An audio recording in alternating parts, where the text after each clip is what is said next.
Hi everybody and welcome to another episode of the Smashing Skull Sessions. This week I want to bring in something a little bit unique and a little bit different. I suppose it's almost more of a tri-cast than a podcast. I have three bands joining me this week, three bands I've been a huge fan of, love their music. They're all within the post-rock, post-metal, doom metal genres.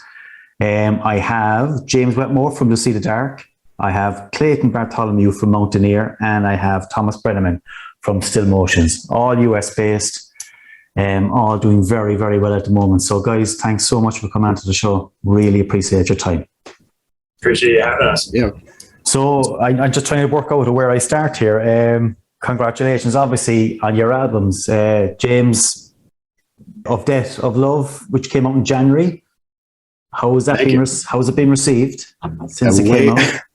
We thought like 5 people would listen to it. Yeah. So anything beyond that was just awesome. And it's taken off, is it? Yeah. It's been good for you? Oh yeah. Good feedback. We get messages from all over the place asking us to tour. And we're like, but how?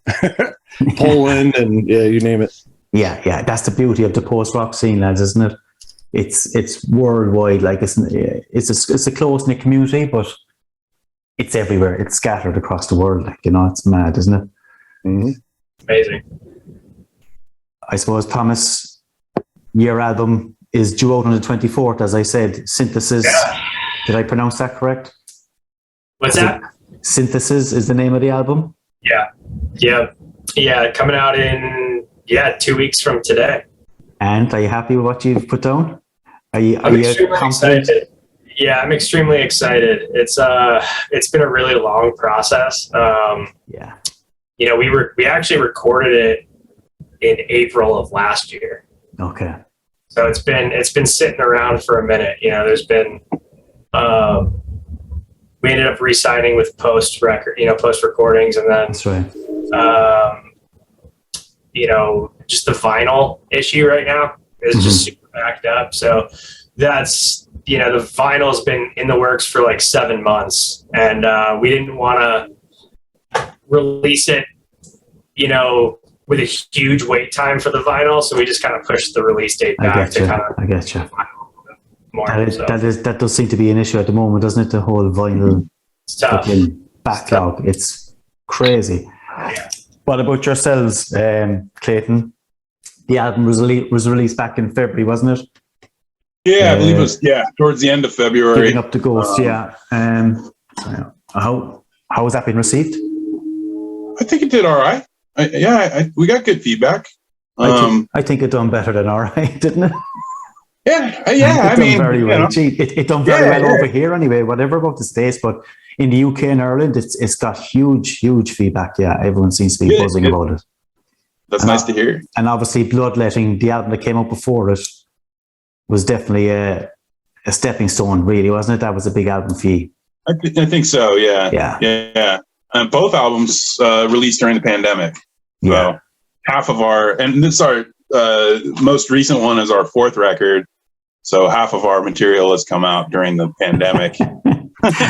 We couldn't tour, obviously, and I mean, we had pretty big plans to tour during the Bloodletting release, and of course that got scratched. I think we're going to do some stuff. We've got a few shows to announce coming up in the summer here, and we'll do some stateside stuff. But it's killed things, isn't it? The last 2 years. I mean, the whole COVID thing. I mean, you survive on touring, like basically that's your bread and butter, lads, isn't it? So how have you managed to fucking get through the last 2 years? Is it basically studio work, recording? Yeah, I mean, for us, we still got together fairly often during the pandemic and just wrote this most recent record, during the pandemic, and it was written. And we weren't practicing, every week, but periodically, and just kind of writing at home and sharing stuff. And I mean, we all have day jobs, obviously, and unfortunately, we all kept our day jobs through the pandemic. Good. We in the same boat, James? Same idea? Same problems, should we say? Yeah. We're lucky because we all kind of live within like a 20-minute drive from each other. Yeah. And there's 6 of us in the band, so if 1 or 2 can't make it, we can still practice. I get you. So we practice pretty much every week, unless somebody had COVID or something, or was in contact with somebody with COVID. Yeah, and was your latest album recorded during COVID, or had you a lot of it done beforehand? Were you just delayed? We wrote some new songs that ended up on the album, but a lot of those songs were like partially written pre-COVID. Yeah. And then we just decided to finish them up and add some new ones and then put all those together on the album. Yeah, I get you. And Thomas, same idea, I suppose, is it? Yeah, I mean, so Mirrors had been recorded. I think we recorded it December 2019. And then it released literally like right as everything in the States shut down. So like literally we had our release show scheduled for here in Phoenix. It was a sold out show. It was supposed to be a sold out show. And the venue that we were having it at was like, we're going to hold off. We're going to see, we're not going to refund tickets yet or cancel the show. And then literally 2 days before the show, I mean, Arizona got shut down completely. So it was like, at that point, we had missed it by 2 days. And like, I mean, can't blame them. But yeah, I mean, we were just kind of lucky enough to, the record did really well. We sold a lot of vinyl. We sold out of 2 pressings of it. And it was, I guess, obviously financially that kind of kept the ball rolling and then allowed us to ultimately get back in the studio. And, we recorded a single and then we jumped back into record synthesis, last year. So it's, we pretty much survived off of just the vinyl sales, really. So your merchandise and your vinyls is what's keeping you ticking over, basically, is it? Yeah. And same for yourselves, lads, yeah? Clayton and James, same fucking idea? No vinyl sales for us. No vinyl yet, yeah. At some point, yeah, we hope that somebody will do like a repress or something, but that'll be maybe on the next one. Yeah. And Clayton, I mean, records, you have to sell them, you have to make money somehow, like, wouldn't you? That's Yeah, our vinyl sold out, Bloodletting sold out, and I think there may be a few copies left of the newer one, but I think they mostly went, so that was good. I mean, we're on a label, and they have to make their money back, and so I'm more concerned with that, like making sure those guys are square. Yeah, they're the ones investing their money into it, and if we see a little bit out of it, that's fine. But and just out of curiosity, Clayton, on that one, the T-shirts now, when we say other merchandise, take away the vinyl, for instance. Is that solely for yourselves then, or does that go through your? That's that's all us. Okay. Yeah. But I mean, without playing shows, I guess we're not very good at marketing like ourselves, or promoting our merchandise and things like that. Yeah. We're pretty sporadic with like our social media stuff, so we could do better about that. But now that we're playing shows again, we've got shirts and things like that. So. We're selling a little bit. You have to, like, don't you? You have to sell gear. That's the way to get from show to show, basically, lads, isn't it? Yeah. If you're touring. I mean, it's not all about. It's definitely not about making money. I mean, you're not in this game to make money. Like, this is all about the love of the music, isn't it? Yeah. Absolutely. Yeah. No one's disagreed with that question anyway. Nope. No. Come here. So look, I just go through your albums there, James. The concept behind of Death of Love. And the artwork, do they correspond, or what was the thinking behind it all? Yeah. Of Death of Love, like, we've had a lot of friends that have passed in Omaha, like, that are in our kind of close circle from drug overdoses, you name it. Yeah. We just kind of wanted to, like, write a healing process. So it sort of takes you through the pain from finding out someone has passed all the way through recovery. Mm-hmm. Or at least that's kind of what we wanted to convey. You can take from it whatever you want.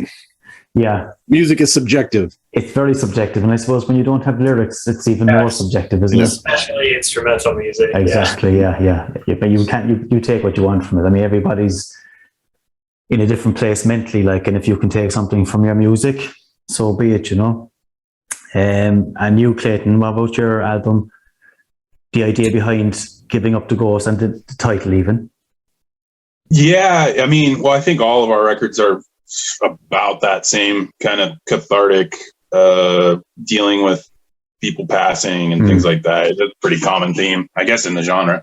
Yeah. But this one in particular, there's like a lot of songs that our vocalist Miguel wrote lyrically that are about, I mean, he lost his dad to COVID, and there have been a few. So there's some very personal stuff on there that I think he included, and just his way of working through it. And you know, all of our albums are a little kind of thematic, but loosely based on some overarching theme. And I get you. Yeah, no different.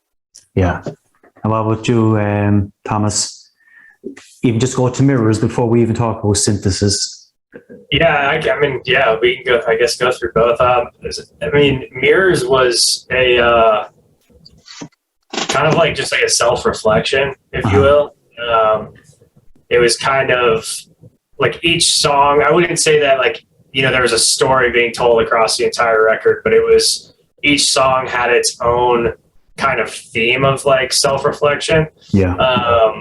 And just kind of like looking inwards, and you know, it was just kind of like the emotions that were, you know, coming out at the time. So, you know, with synthesis, you know, I would say very similar to James. You know, it's kind of, I mean, we wrote it. I literally started writing it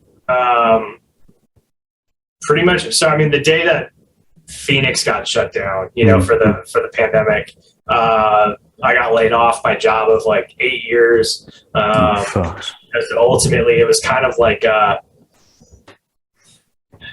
started writing the record that day. The first song was Welcome Oblivion. It's like very hard hitting at the beginning, just kind of like angry and aggressive. But I do feel that song specifically kind of ties up like the theme of the entire record. You know, it wasn't just me losing my job. Like we had a death of like one of our band members lost a family member to COVID. One of our other family members lost, you know, or one of our other band members lost a family member to cancer. Lost actually 2 family members. So, I mean, there's like a lot of pain and just, you know, a lot of anger and, you know, a lot of emotions that just kind of tied into all of that. But it was really kind of, I don't know. For me personally, it was kind of like, you know, well, yeah, this pandemic happened, all the deaths happened. You know, for me personally, like the pandemic actually opened up a lot of opportunity.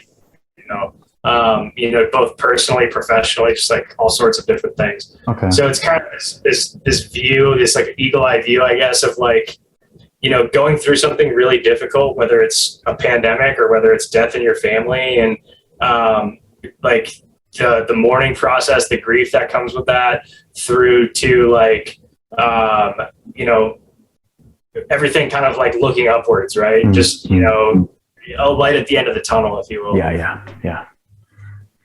Yeah, I think there seems to be an underlying theme, doesn't there, across everybody's story there with their latest albums. And even other bands I've been speaking to, it's the same thing. Like, I mean, it was a pretty fucking dark time, like the last couple of years, isn't it? You know, there's no getting away from it, I suppose. And when you're an artist and you're writing about, you know, when you're writing music, it's hard not to let that seep into your sound and into your ideas, is it? For sure. Yeah. I was also going to ask you there, lads, again, I don't know, do we all do this or not, but a lot of bands have videos for their tracks that they're releasing. Like, did you have one actually for your latest track, Thomas? Did you do a video for Oblivion? Yeah, we had one for Welcome Oblivion. Yeah. Is it needed? Do you need to release a video? Do you think, is it still a need for that? I mean, honestly, I feel like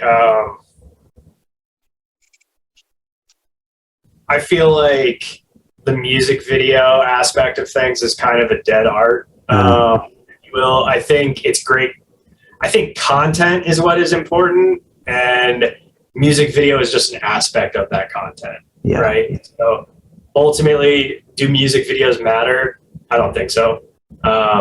I don't think it's any different than like throwing together some random studio footage and putting it out there. Yeah. But it's just something to give people, you know, as content, like a look into the band, you know, a different way to interact with the song versus just listening to it. But yeah, I guess I just kind of view it as just extra content, really. Yeah. What would you think, Clayton and James? What's your ideas on videos and releasing videos with your tracks? We still do them. You want me to go, James? Yeah, go ahead. Okay. We still do them, and it's mostly, I mean, it's PR content. Yeah, I mean, it's content, but it's stuff for the publicist to, it's just one more thing for people to write about and talk about and share during an album cycle or what. An album cycle for a band our size is pretty limited. It's a 3-month window or so. But yeah, I mean, it's people still look at YouTube and check stuff out, and I think like having the videos kind of cool. Yeah, I don't know about like lyric videos and things like that, or I think those are pretty dead. But yeah, I don't know. Yeah, James. We didn't really have any actual music videos per se. We just have kind of the album art and tracks listing. But yeah, we go through Where Post Rock Dwells with Ronnie. He's a super awesome guy and loves the scene. And that gave us the potential to reach a lot more people, I think, via YouTube than would have just found out about it organically. Yeah. So I think he has like 200,000 followers or something like that. So it's just more eyes, I think, and ears that can eventually stumble upon your album. It is. And as you said, Where Post Rock Dwells is definitely a outlet because he does so many compilations. You just play something away and you're listening to it in the background and it's quick check. Who was that? What band was that? Have you both been on it, Clayton and Thomas? Have you both been on Where Post Rock Dwells yet? Have you had premiered? I think you have, Thomas, haven't you? Yeah, they premiered every single leading up into Mirrors, and then they premiered Mirrors. Yeah. And then they just premiered the second single off Synthesis like 2 weeks ago. And then they're doing the actual premiere of Synthesis as well. Brilliant. And Clayton, have you met Ronnie or have you dealt with Where Post Rock Dwells? No? I'm not sure. It sounds familiar. Yeah. But I can't say you've seen it on YouTube. Exactly. Yeah. Yeah. Yeah, but you haven't used it. I don't know if he's covered us or not. I'd have to look into it. You should just reach out. I mean, he is he is a resource for sure. Yeah. A resource to have. Like James said, 200,000 plus subscribers to the YouTube channel. And he posts even singles do well. They'll get like thousands of views, but albums do incredibly well. You'll get, you see some bands on there have hundreds of thousands of views on their album stream on YouTube. So solid. It has to help, doesn't it? Every opportunity possible you take it. For sure. Honestly, he's helped more than he's gotten more visual on Still Motions than any other PR aspect we've ever taken. So it's night and day. And to add the fact that he's one of the coolest and fucking nicest guys you'll ever meet. Oh yeah, he's awesome. I love that guy. I'd say the guy is just always smiling. He's always in good form. I don't know how he does it. Just going on to your albums there, as your latest releases. I suppose it's a post rock and it's a post metal thing, but melody has a huge part to play in post rock and post metal. Give or take lyrics. Now I know you've lyrics also. Now Clayton, granted, but is it a cornerstone of your sound? Do you sort of, I don't know how I describe this. Do you go into the studio trying to be melodic, or is that just where the music goes?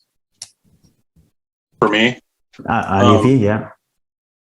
Oh yeah, I don't think we can help it. I just think that's kind of what comes out. Now we're a 6-piece now, and so we've got 3 guitar players. We're all writers, but we're all fairly have melodic leanings. We can try. We can say, let's try to write a really heavy record or something like that, and it just ends up being what it is, right? So yeah. We're suckers for. Me especially, I'm a sucker for melody and a catchy. I like catchy stuff, but disguised in everything else. I get you. Yeah, just layered within other sounds. Yeah. Yeah, just the hooks and stuff like that. So, yeah. Oh, gee, lads.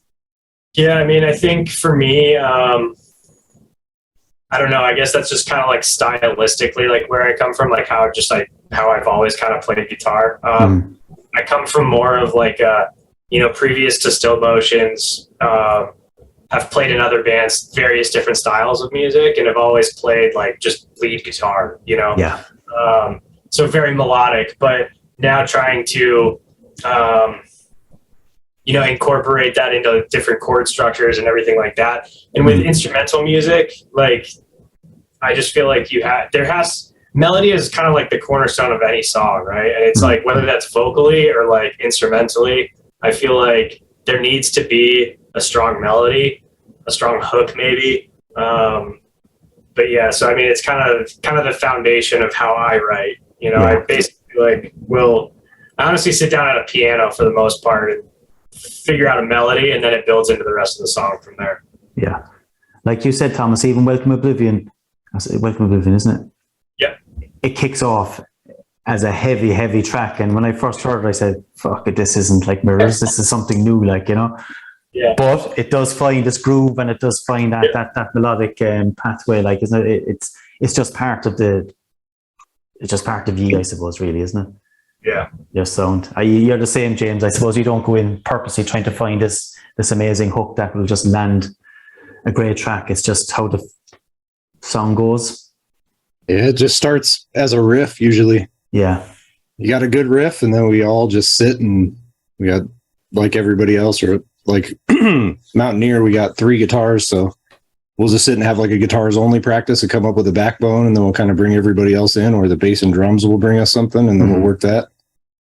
So we don't go in like this song has to be so sad or whatever it is, like we just kind of like go wherever the song takes us. Yeah, I get you.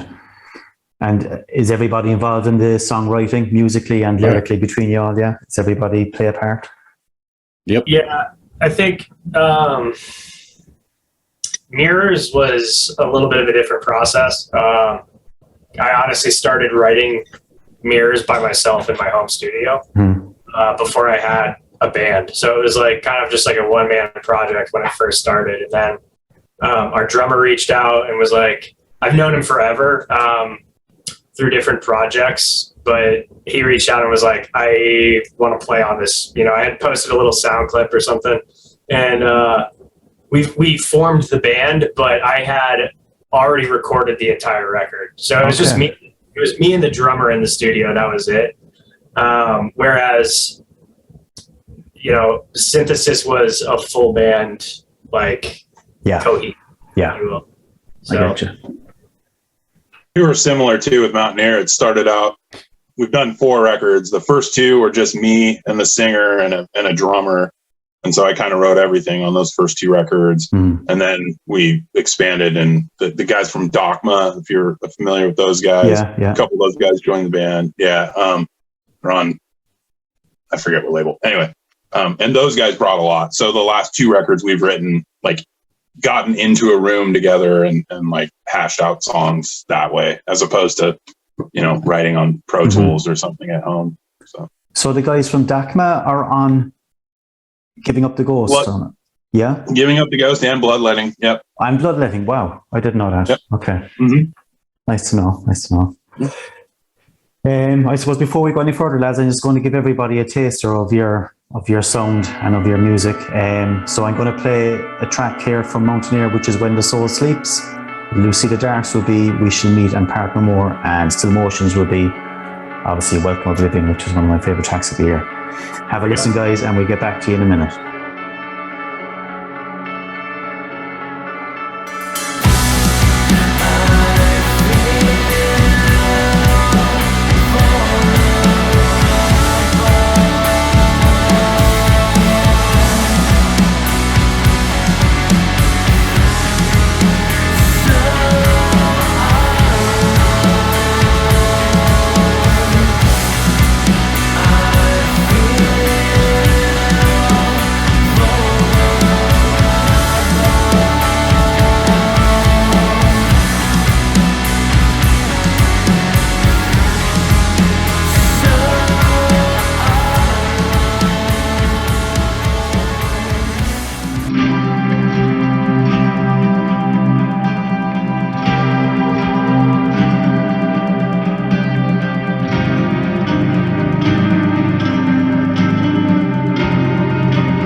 So there you go, everybody. There's a taster of what I've been listening to for the last couple of months. That is Mountaineer, that is Lucida Dark, and Still Motions, 3 fantastic post-rock, post-metal bands that you have to listen to. So guys, I suppose to move away from the studio albums and just maybe to go into the bit of the live scene at the moment. I take it you're all touring at the moment. Are you all touring? James, might as well start with you. We just went on a little run a couple weeks ago. Yeah. But we're back home now. It was awesome. It was fun. I can imagine. Do you want to drop some name dropping done? Do you want to tell me who you toured with? We went with this band from Omaha. They're called Fontanelle. Okay. And they're phenomenal. If you get a chance, check them out. They're really, really good. They're about to be dropping some new stuff this year. Okay. And what about the Caspian thing that was going on last week, was it? Yeah, well, that was Wednesday night. Mad. Caspian and Arms and Sleepers, and that was just a fucking unreal show. It was amazing.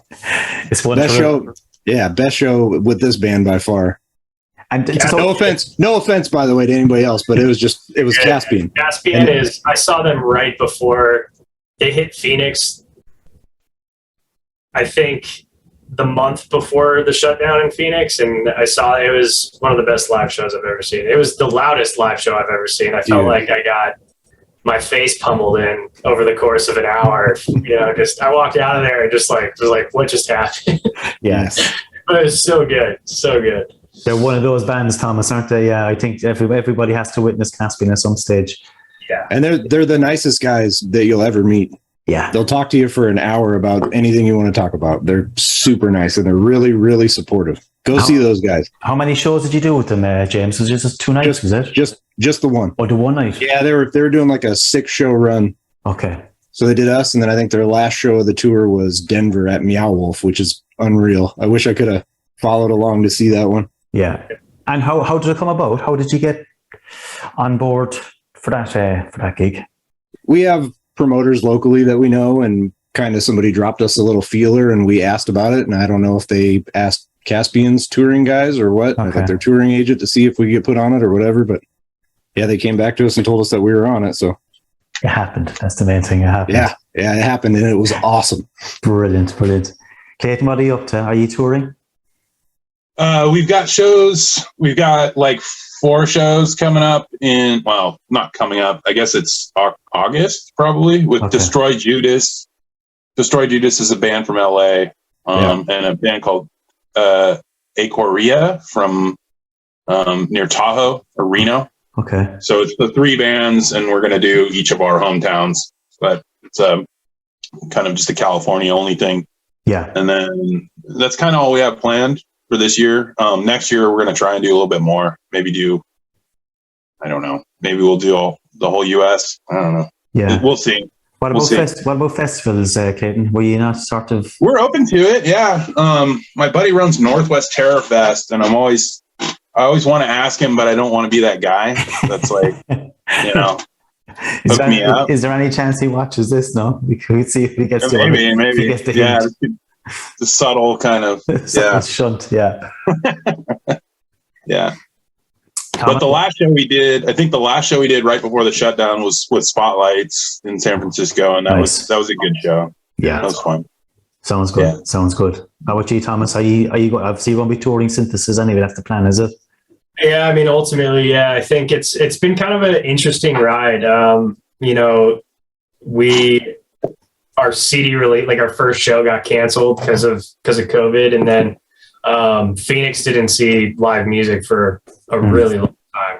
Venues were shut down for a really long time. So we ended up playing we did a live stream event from a venue during the pandemic on where it was like one of the Where Post Rock Dwells, like live stream sessions. And then we played our first show just this past October, so it was like we went like over a year of Mirrors being out to like just not playing until October. So we our drummer had a baby in December, and like is for the first part of the year just kind of was like getting the feel of having a new baby, and so we weren't playing or really touring or anything.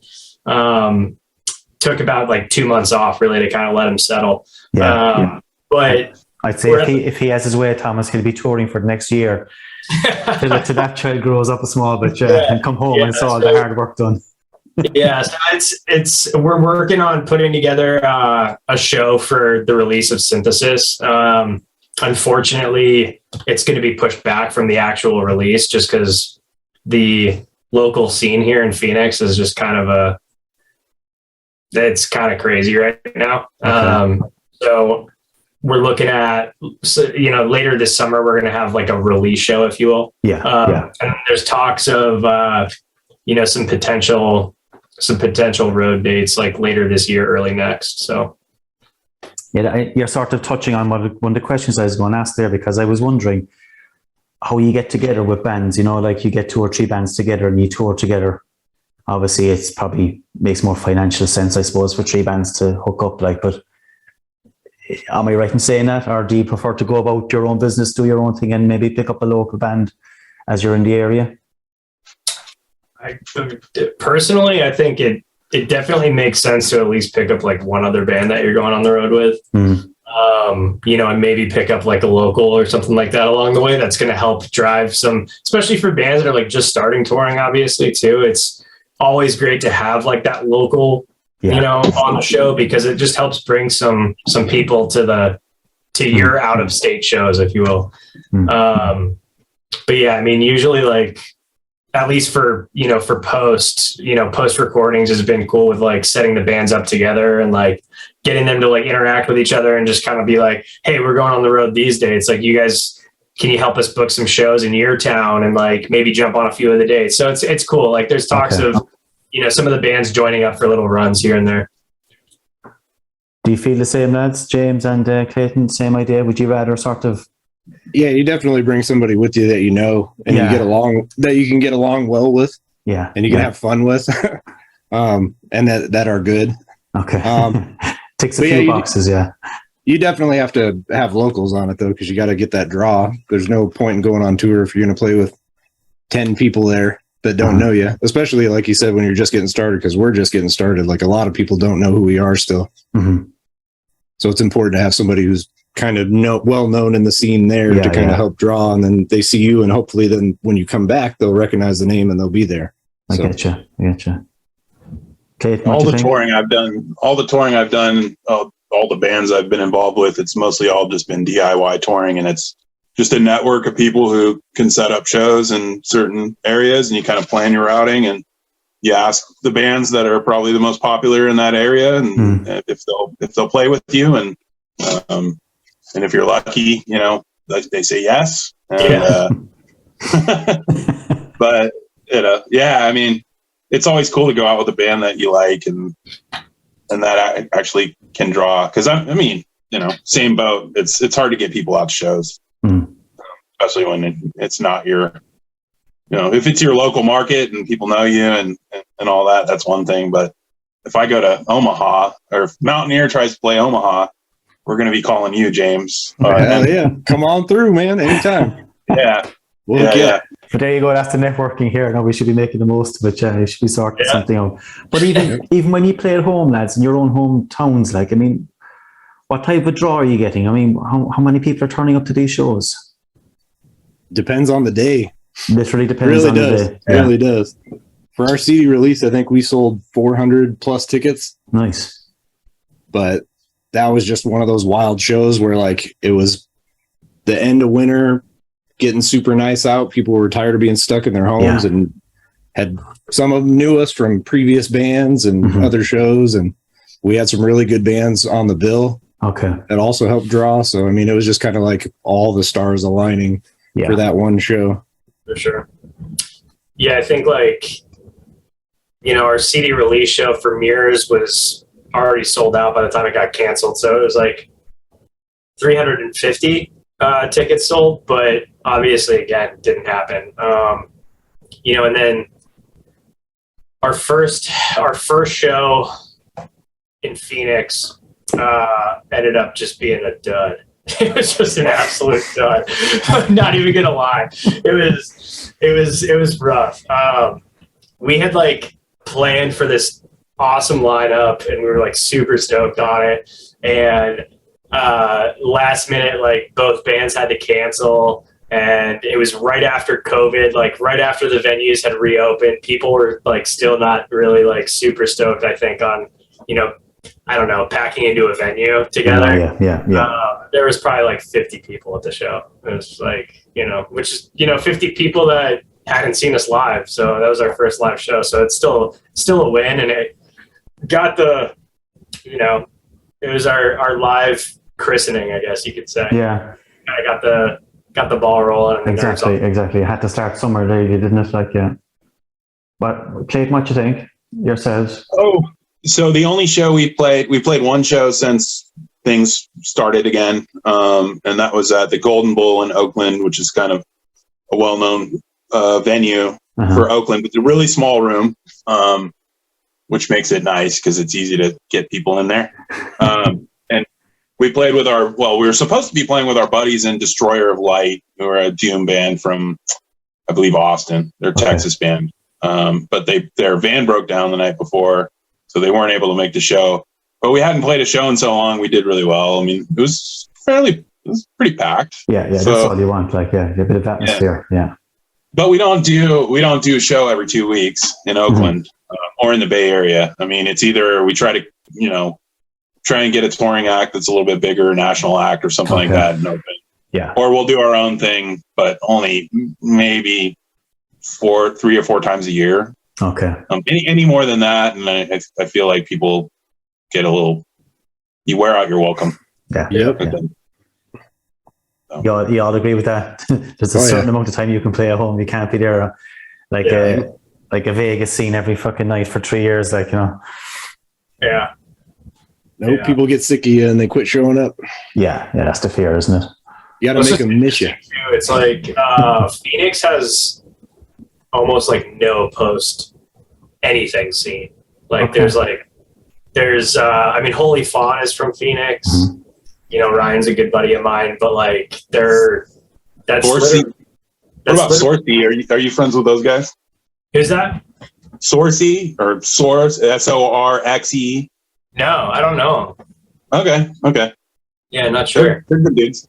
I'll check it out. Yeah, I'll definitely check it out. That's good to know, because it's just like trying to find bands to play with out here. It's like I've got a couple of bands that are like in kind of a post space, I guess you could say, but not 100% that I like playing with. But there's just, you know, it's weird throwing like it's just like a pop band or like indie band on with like a post rock band. It's just, you know, kind of an odd space. So like when we ended up playing that show and the 2 bands that had, you know, originally planned to play with us dropped off, I just, you know, the booker was like, well, who do you guys want to play? And I was like, honestly, at this point, like, I don't care, just book whoever, you know? Yeah. And it was like the weirdest mashup of a show I had ever seen in my life. I was just like, you know, the people that weren't there to see us were like, who the hell are these guys? There's no lyrics. Like, what is this? You know? Yep. That's an interesting one, is it? Do you have to sort of stay within your genre when you're trying to book events and venues like this, like, because I think like to an aspect, like to a sense, right? Like I feel like, you know, if you're like a heavier post band, you can play with metal bands. Like, you know, if you're, you know, I don't know, there's like there's a line. Like there are bands that, you know, I think match well with the space, but like to put us on with, like, let's say it's like a goth rock band or something like that, it's just like so far left field, you know. Like Clayton, I suppose you'd be on the heavier side, I suppose, if you were to categorize and put you into pigeonhole your sound in any way. But so the metal scene would be an option for you. Am I right in saying that? I mean, any metal band would be happy to have you on board, like when you hear your sound and your vocals. I'd like to think so. I mean, Oakland's got a really heavy, like a pretty big heavy music scene. Mm-hmm. And the dirtier and grimier and least melodic, the better for the Oakland scene in general. So a lot of times we'll play with God, I don't want to name names, but we'll play with certain bands and people don't like us because we're too melodic and we're too So we have to find that sweet spot, and I'm sure I think there are a lot of any big city or a big town or area, I think, is going to have like a wide variety of different genres and of bands to play shows with. But we're also probably not the greatest at networking and things like that. So, as you've already mentioned, we'll have to do a bit of work with you, I think. Yeah, exactly. I was going to ask you, Les, about the touring. The toughest part of being on tour, like I know you all have full-time jobs, I take it, lads. This is literally a hobby or a pastime or a love, whatever you want to call it. But what's the hardest part of being on tour for you? We'll go from the top. We'll go with James there, so just having to eat up the PTO at work and try to get 6 people to all get the same time off, and then setting up a rental, and there's a lot of stuff that goes into it, and just getting everything to line up to where it works out, and then a venue doesn't cancel or a band doesn't drop off or something. There's a lot of moving parts, but I think that, and then just okaying it with the family.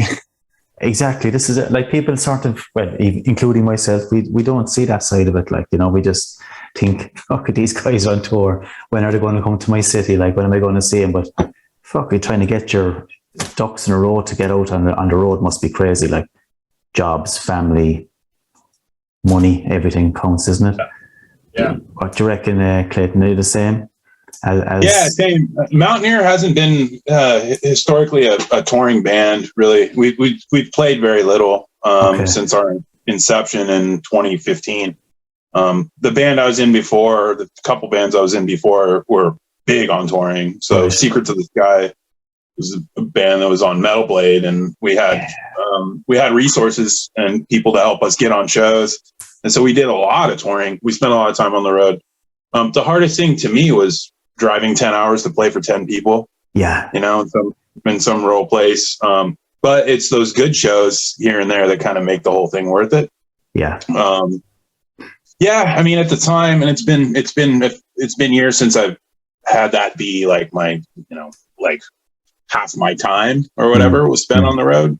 It's been a while, but at the time, I don't know, I made it work, like financially and otherwise. And I think everyone was like gung ho about it and on board. And so, that wasn't so much of an issue. I like touring. It's just, I don't know, I'm getting old. all the guys in the band are getting old, and people are having kids, and this is it. Like, life gets in the way, doesn't it? Everyday life just takes over. Like, but and it's fun, and I think we're gonna do some more. We're gonna do some more. We've got plans in the works, but we want to be selective about it. And, well, you have to, I suppose, when it takes so much to get on the road, like what you have to plan. So you have to be selective, don't you? You can't just take any fucking offer that comes your way. You have to be very, very selective. I think so. Yeah. I mean, honestly, the way I would look at it these days is almost like vacation. Like, because you are taking, like James mentioned, you're taking your PTO. Like, I don't know, we were all talking about it. Like, let's do Europe. Even if nobody comes, it'll still be like an awesome vacation. And we're going to spend money to be out there anyways. Like, it'd be cool to be out and do Europe and make it a vacation. But I don't know. We'll see. Vacation with a lot of baggage. That's what it is. Exactly. Yeah. You won't be flying Ryanair or anything like that with all those baggage. What about you, Thomas? What's your view on it all? Yeah. I mean, ultimately, I work remote, so I can pretty much work from anywhere. So I can work from on the road if I need to, as long as somebody else is driving, and actually, most of the band does work remote. Our drummer is, the one that just had the baby, is currently, the stay-at-home dad, so that makes it a little bit difficult. But I mean, just overall, financially, it costs a lot of money, and if you gotta hope you're making money on the road, both guarantees from venues and stuff, and making money on merch and stuff, and just hope that it all evens out in the end and you don't have to come too much out of pocket. It's stressful for sure. also just, it's funny because I look at it a little bit differently now, but like back in the day when I used to tour, like we were just sleeping in the van every night. Just like there were tours I went on where it would be 2 bands sharing a van to save money, and there would be 11 dudes sleeping in a 15-seater, like econo van, just huddled up next to each other, and it was just miserable, absolutely miserable. But and it's one of those things, like, I'm getting older, I don't want to do that anymore. So then you're looking at extra costs on the road too. It's difficult. It is difficult. And I suppose you touched on Europe there, lads. I mean, it's probably hard enough to do it within the US. I'm assuming you all would love to go to Europe and tour. Yeah. Do you find a big difference between Europe and the US? With regards to the genre of music that we're in, even? Oh, they have great bands over there. Yeah. A lot of them. A lot of my favorites right now are from over there. So. Okay. Yeah. I feel personally that like the US is in the post scene, like the US is very young compared to Europe. Okay. If you like, I don't know. It's just, I feel like even you see it with bands that play here in the States and then go to Europe and play shows in Europe, and it's like much larger crowds, bigger venues. There's more of a demand for it in Europe, I think, currently. But yeah, I mean, I would honestly, like, I would go to Europe in a heartbeat. I wouldn't even care about the money. It would just be like, let's go. Just for the experience and just to see what it's like, I can imagine. Yeah. Yeah, absolutely. I mean, I think even, just with still motions, I think there's more of a demand for still motions in Europe than there is in the States. Yeah. Just, we sold probably 70% of our vinyl, in Europe versus the States here. Wow. So night and day. Yeah. Would you think the same? That's is Europe the place to be in the post scene at the moment, whether it be post metal or post rock? It doesn't matter. Is that where you want to be playing live? That's where we get the majority of our messages from, like via Instagram or whatever. Come to Poland, come to Italy, come to you name it over there. What about you, Clayton? Your vinyl sales, do you know where they go or where they're coming from? Us? We don't have. So we had Clayton's vinyl, actually. Oh, okay. Yeah. Well, we're on a German label. Life Force is a German label, and so our vinyl ship out of Germany. And I think folks in the U.S. are buying them, but I think it's prohibitive to a certain extent in terms of shipping costs for them. Yeah. So I do believe most of it's going to folks in Europe. Okay. And I think his distribution network is mostly European. Yeah. And same with his PR and everything is really Euro-centric. So, yeah, I don't know. I mean, I think I've never played outside of the U.S., so I can't compare. Even but with I know previous bands, Clayton, no? What's that? Even with your previous bands, you haven't played outside? Yeah, never, okay. I've never played in Europe or outside of the U.S. Right. So, but I hear it's just more hospitable to touring bands. The venues and show promoters over there like really take care of people and feed them and a lot of times like have like a sleeping quarters or something associated with the venue where touring bands can stay. In the U.S., it's not, it's not quite like that. So, no. I mean, at our level anyway. Yeah, I guess so. I think it'd be fun. Interesting. Yeah. And I suppose since you don't do vinyl, James, the likes of Bandcamp and stuff, can you see where your sales are coming from? And yeah, a lot of it's from Europe. Okay. We've even had, physical. We have physical copies of the album, just not vinyl. They're just CDs. But yeah, we've shipped. We're almost sold out of them, I think. So I'm to do a repress. Predominantly European, which is a good thing. It is a good thing. It's a good thing. But yeah, there's a lot coming from Bandcamp over there. Yeah. Hit up post. What's that, Thomas? Hit up post recordings. What about vinyl? Yeah. All right. I'll give them a shout. Yeah. Brilliant. I suppose, lads, I want to get on to the 3 questions that I put to you there a few days ago to wrap up the show there. I know you all had a quick look at the questions over the last few days, so I'm going to be very, very interested in hearing what the answers are. So we'll start with James, seeing as you were first to log on, James. First question to If you could walk into a recording studio and do a cover version of any song, what would it be? I think I'm going to go a little bit off the beaten path on this one That's and go what a little more folky. Okay. If I do, I'm going to go ahead and record "If I Go, I'm Going" by Gregory Alan Isakov. Okay, you have me there, and I don't know who that is. That's good. Check That's it out. good. I'll check it out. Send it. Yeah, I'll send you a link. Send me the That's link. a good one. That's a good one. You know what, Thomas? Yeah. Yeah, Okay. Yeah. That's a good one. But as you're talking, so Thomas, yourself, if you're to go in and record the studio and do a cover version of any song, any genre, any time. I don't know. That's a tough one. I feel like, and even like at the beginning of the pandemic when I lost my job and just had so much free time, I was just like picking songs out, just like doing whatever just to like try and do like post versions of them, if you will. And I kind of like the challenge of like taking just super random stuff and trying to make it my own. God, I have no idea. You've no idea, and I gave it 3 days notice on this question, did I?